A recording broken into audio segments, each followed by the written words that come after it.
Windows comes in several editions, and knowing the difference helps you choose wisely. In this video, we will explain Windows editions clearly. The most common is Windows Home, designed for everyday users. It includes all the essentials for browsing, working, gaming, and entertainment. Then there is Windows Pro, aimed at professionals and businesses. It adds features like advanced security, the ability to join a work domain, remote desktop hosting, and tools like BitLocker encryption and Windows Sandbox.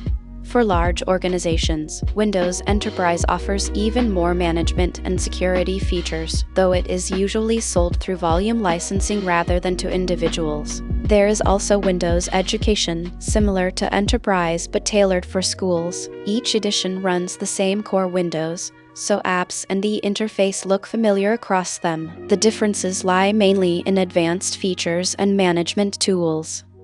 For most home users, the Home Edition is perfectly sufficient. If you need encryption, remote desktop, or business tools, Pro is worth the upgrade. Understanding these editions ensures you pay only for the features you actually need, without missing anything important.